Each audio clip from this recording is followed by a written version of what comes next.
Hello and welcome to my videocast. And what we'll be focusing on today is Spotify and its scales, if not the algorithm and how it is able to pay out its streamers, if not the people that create music, audiobooks, and any other media that are shown on Spotify. Let's get down to the original founding of Spotify, which was founded in April 2006 by Daniel Elk and Martin Lorenzo. It's basically just a streaming service that gives music, podcasts, and audiobooks on demand in a way either via free ad support or paid subscription, which would be known as Spotify Premium. Currently, Spotify, as of 2025, has reported that 696 million active users globally are using the applicant, while including at least 267 of those people, the millions, are also paying subscribers, which is absolutely insane due to its immense library of over 100 million tracks in nearly 7 million podcasts and 3,500 audiobooks. But we're not here to talk about that. We're here to talk about what makes Spotify stand out from other streaming services. And it's due to its appeal, not only to its freemium subscription model, which allows people to use Spotify even without paying for the premium, but gives people personalization and discovery inside the app itself to not only find new music soundtracks,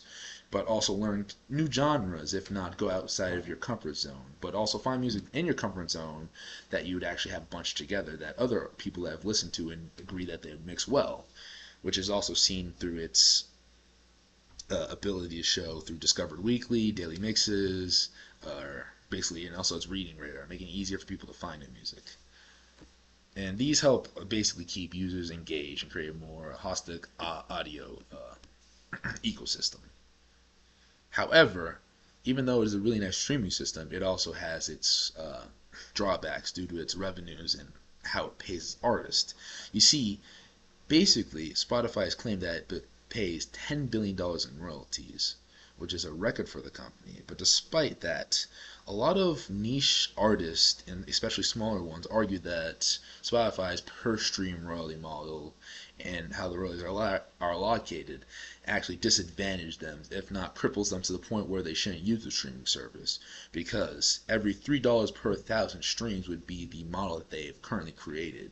which by its own standards is absolutely absurd, considering people are trying to grow a new fan base and have a rougher start compared to people that are already implemented inside of its music basis and has people always listening to its music,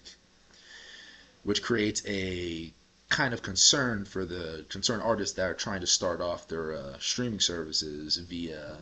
Spotify. But there's a lot of criticisms which have been shown throughout its criticisms shown out, which also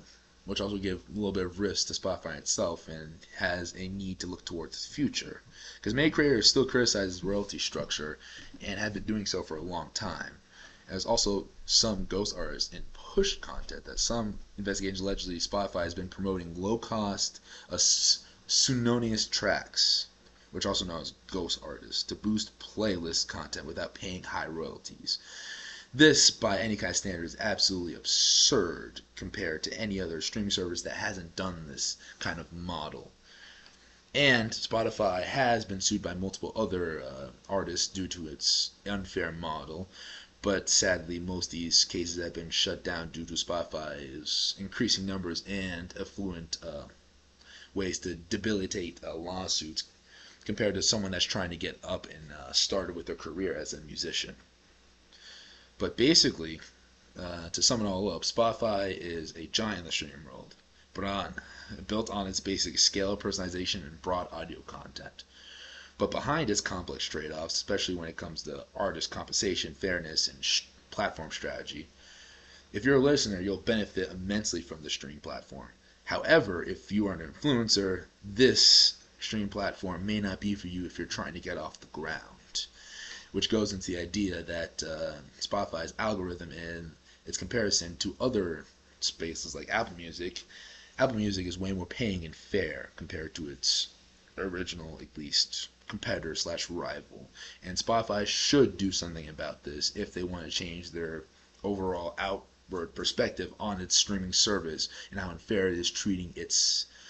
artists that are trying to, if not, work off of it. Thank you for listening to my stream, and I hope you have a nice day.